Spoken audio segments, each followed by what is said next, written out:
Pozdravljeni! Pred nami je tudi zadnji brifing, prispevek, v katerem bom skušal podati vse potrebne informacije pred začetkom dirke za veliko nagrado Kitajske.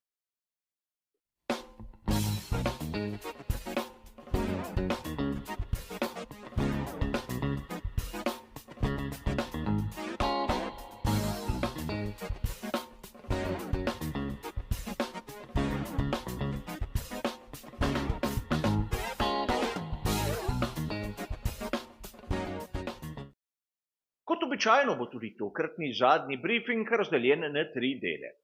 V prvem si bomo ogledali, kaj vse se je zgodilo na sprintu in tudi na kvalifikacijah. V drugem se bomo pogovarjali predvsem o pričakovanem ritmu na dirki za veliko nagrado. V tretjem, seveda zadnjem delu, bom pa kot običajno podal moje osebno videnje, moje napovedi glede možnih strategij. A začnimo kot običajno na samem začetku, pri tistem, kar smo videli na samem sprintu. In mogoče bi nekateri izmed vas dejali, da nismo videli nič novega. Namreč Max Verstappen, ki je začenjal v ozadju, se je z dokaj lahkotnosti prebil na prvo mesto in tam tudi ostal. Na koncu je pred prvim zasledovalcem Lewisom Hamiltonom imel 13 sekund prednosti. In to na razdalji, ki je tretjina same dirke. Lahko bi dejali, da pravzaprav, če bi gledali celotno razdaljo, več kot 305 km, bi to pomenilo tam okrog 40 sekund, kar je, če se mene vpraša, ogromno. In zopet bi lahko dejali, da tokratni sprint nam vsaj tam na vrhu ni ponudil nič novega in nobenega presenečenja. Zato sem tudi sam običajno toliko skeptičen do tega formata. Na tretjem mestu Sergio Perez, ki je zopet dokazal, da se tudi on zna prebijati naprej. Nekateri boste dejali, da Lewis Hamilton je z drugim mestom presenetil. A sam bi tu dodal, da kar smo videli na sprintu pri Lewisu Hamiltonu, je tisto, kar bi morali videti na vsaki dirki.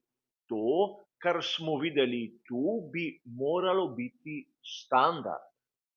In tudi zaradi tega sem se spraševal pred dnevi, kakšna je v bistvu dodana vrednost Lewisa Hamiltona. Namreč to je tisto, kar bi moralo biti zmeraj. Na to ne moremo mimo nekega dejstva, ki je zanimivo, notranjega boja pri skuderiji Ferrari.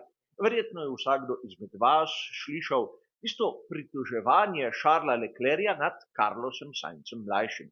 Dejal je, da proti njemu, Leclercu, se bori bistveno huje kot proti kakršnemu koli drugemu nasprotniku. In tu je najprej treba poudariti, da predtem je Carlos Sainz mlajši bil v boju z Fernandom Alonsom, kjer je prišlo do trka, zaradi katerega je bila sprožena tudi preiskava in seveda Carlos Sainz mlajši je zaradi tega imel poškodovan bolid. In to je verjetno tudi eden izmed razlogov, zakaj se je branil malce bolj grobo. In po drugi strani, zakaj pa bi moral kar tako na lahko spuščati predse Charlesa Leclerca. Posebej v tej situaciji, ko nima več pogodbe z Ferrarijem za sezono 2025. Sedaj sta nasprotnika in ni uslug, ni favoritizmov, ni nekaj tistih gest, ki bi ga postavile v lepo luč pri glavnih in odgovornih pri Ferrariju. Carlos Sainz mlajši tekmuje zase in zato se lahko obnaša na progi pravzaprav tako, kot mu je najbolj všeč. A zopet smo tam, kjer sem omenil na samem začetku, namreč sprint, vsaj po mojem osebnem videnju, ni nudil nič kaj takega, kar nas bi lahko prepričalo k temu, da bi vstali tako zgodaj. A ne smemo niti mimo poraza pri ekipi McLaren. Namreč Lando Norris, ki je dirko začel iz najboljšega štartnega položaja, je v bistvu razočaral. Vsi smo ga pričakovali vsaj med prvimi tremi, a napako je napravil že na samem začetku dirke, na samem štartu in nato se je dobesedno izgubil. A ne pomeni, da je McLaren toliko slabši, kot bomo videli v nadaljevanju, le da je tu Lando Norris dobesedno, vsaj po mojem osebnem videnju, želel preveč in vse skupaj se mu je porušilo. Na nivoju hitrosti je bil primerljiv naprimer z Georgeom Russellom in tudi na koncu nista bila tako oddaljena. A videli bomo, kaj se bo zgodilo na sami dirki, kjer bo poglavitnega pomena tudi štartni položaj. A na kvalifikacijah smo žal zopet opazili, da se je Lewis Hamilton nekako vrnil v tiste ustaljene tirnice. Če je bil sprint neke vrste preblisk, ne vem, ampak upam, da se motim. A že samo dejstvo, da je Lewis Hamilton izpadel v prvem delu kvalifikacij, je po mojem osebnem videnju nedopustno. Namreč on, kot sedemkratni svetovni prvak, bi se moral z Mercedesom nekako z lahkoto uvrstiti v Q3, še posebej, če to uspe njegovemu moštvenemu kolegu, poleg njega Haasu in seveda bolidu ekipe Sauber. Ni opravičila za tisto, kar smo videli pri Lewisu Hamiltonu, čeprav bodo nekateri dejali, da se mu je pripetila napaka. Ampak napaka se je pripetila naprimer tudi Carlosu Sainzu mlajšemu mnogo hujša, povzročil je rdečo zastavo. A imel je sicer kanček sreče, da se je lahko prebil nazaj v bokse, a če pogledamo končne rezultate, je bil le nekaj tisočink sekunde počasnejši od Charlesa Leclerca. In Charles Leclerc je znan po tem, da je prav na kvalifikacijah tisti, ki da nekaj več. In tu se lahko resno začnemo spraševati, ali pri Ferrariju so se pravilno odločili in če sedaj je Carlos Sainz mlajši dobesedno začel kazati svoje kvalitete, vsaj kar se tiče tistega pristopa k samim kvalifikacijam, je tokrat Sainz pokazal bistveno več kot naprimer Hamilton. In tu moram priznati, da mnogi izmed nas, navdušencev, smo verjetno razočarani nad samim Hamiltonom. A poglejmo tiste rezultate, ki smo jih videli na progi v Šanghaju. Oba Red Bulla lepo v prvi vrsti, kjer je Max daleč spredaj. Nato presenetljivi Fernando Alonso, a videli bomo na sami dirki, kako se bo to obneslo tudi na sprintu, je bilo obetajoče tisto, kar smo videli pri njem na kvalifikacijah na dirki, je nato končal kot zadnji in seveda z pribitkom zaradi kazni. Nato lahko opazimo oba bolida ekipe McLaren ter oba Ferrarija, kar bomo videli v nadaljevanju nekako odraža tudi tisti pravi ritem. In na to vse preostale, kjer George Russell seveda ne izstopa, ter seveda lahko bi dejali, da tako Bottas kot Hülkenberg seveda prijetni presenečeni, ampak nič posebnega. Mnogi bi dejali, da naprimer Daniel Ricciardo je imel dobre kvalifikacije, kajti prišel je pred Yukija Tsunodo, ampak kljub temu, da ima novo šasijo, ni sposoben priti v zadnji del kvalifikacij. In če to uspe Hülkenbergu in Bottasu, se lahko začnemo spraševati, je res bolid ekipe Racing Bull toliko slabši, ali pa voznik ne najde tistih pravih nastavitev, tistega pravega ritma. A seveda dokončne ocene bomo lahko dali samo po dirki.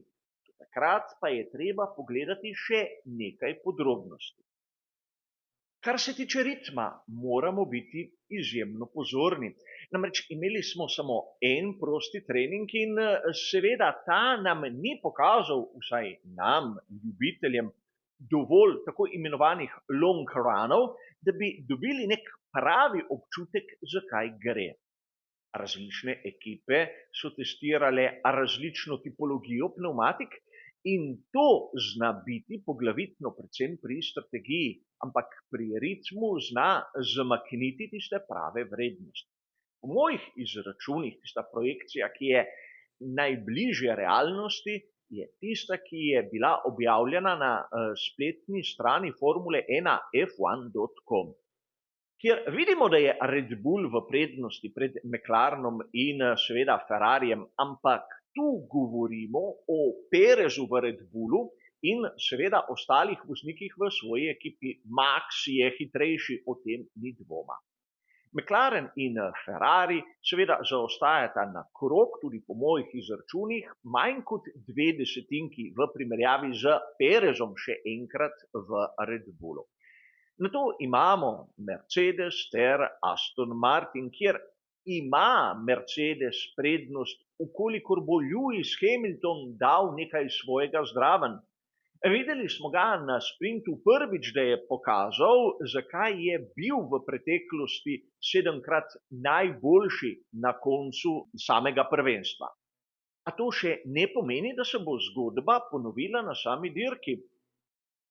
Seveda, na to razmerje sil nam pravi, da vidimo lahko Racing Bulls, Sauber, Williams, Alpine ter Haas, ekipe, ki jih pričakujemo tam na dnu lestvice, ampak videli bomo, če se bodo s strategijo lahko prebili kaj malce bolj naprej.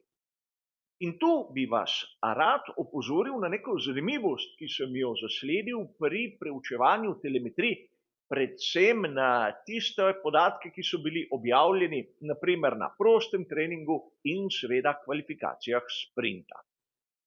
Mnogo je bilo govora o tem, da ima praktično proga v Šanghaju 2 glavni karakteristiki. Imamo tisti del, ki zahteva visoko končno hitrost, imamo drugi del, kjer vidimo, da je bolj pomembno imeti pravi oprijem.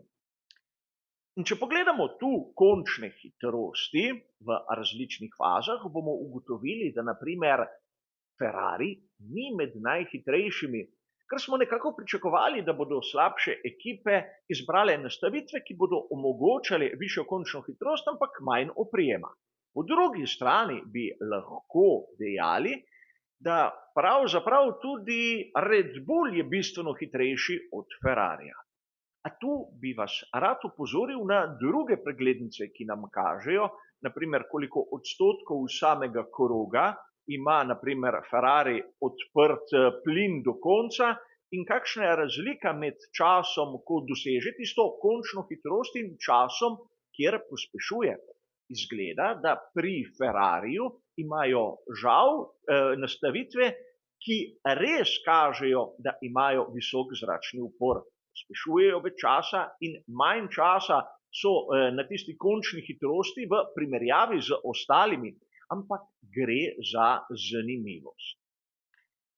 A seveda videli bomo, ali pri Ferrariju bodo znali izkoristiti to lastnost, kajti po kvalifikacijah komaj začne veljati Parc Fermé in seveda sedaj lahko vse nastavitve obrnejo na glavo, o tem ni najmanjšega dvoma. Poglejmo si še, kakšna je moja osebna napoved glede možnih strategij in zopet. Verjetno vsakdo izmed vas razume, da tu tavamo v temi, pravzaprav vsi, toliko bolj jaz sam, ki sem doma na kavču in nimam vseh tistih podatkov, ki jih ima na voljo naprimer inženir Pirellija. A kot običajno bom podal 3 variante, kjer pa boste videli, da je kar nekaj možnih variant. Tista strategija, ki mi je bila na prvi pogled najhitrejša, najbolj verjetna, tudi najbolj predvidljiva, je bila začeti na pneumatiki soft, odpeljati približno 15 krogov, nato 26 krogov na pneumatiki hard in ponovno 15 krogov na pneumatiki soft. Seveda strategija z 2 postankoma, kjer tisti zadnji del bi bil lahko odpeljan tudi na pneumatiki medium, ukolikor se zgodi kaj, da bi tisti srednji del naprimer skrajšala. Govorimo o varnostnem avtomobilu, govorimo o težavah s samimi pneumatikami in seveda tu bi lahko še našteval. Možna bi bila tudi varianta soft, hard, hard, ki pa pravzaprav, vsaj po mojih izračunih, ni tako hitra, ampak lahko se motim. Seveda, tu je možno več različic, ki pa ne nudijo neke nove strategije, nekega novega načina razmišljanja. Vse je odvisno, seveda, od tistega, kar se bo zgodilo na progi. Imamo drugo varianto, zopet z dvema postankoma.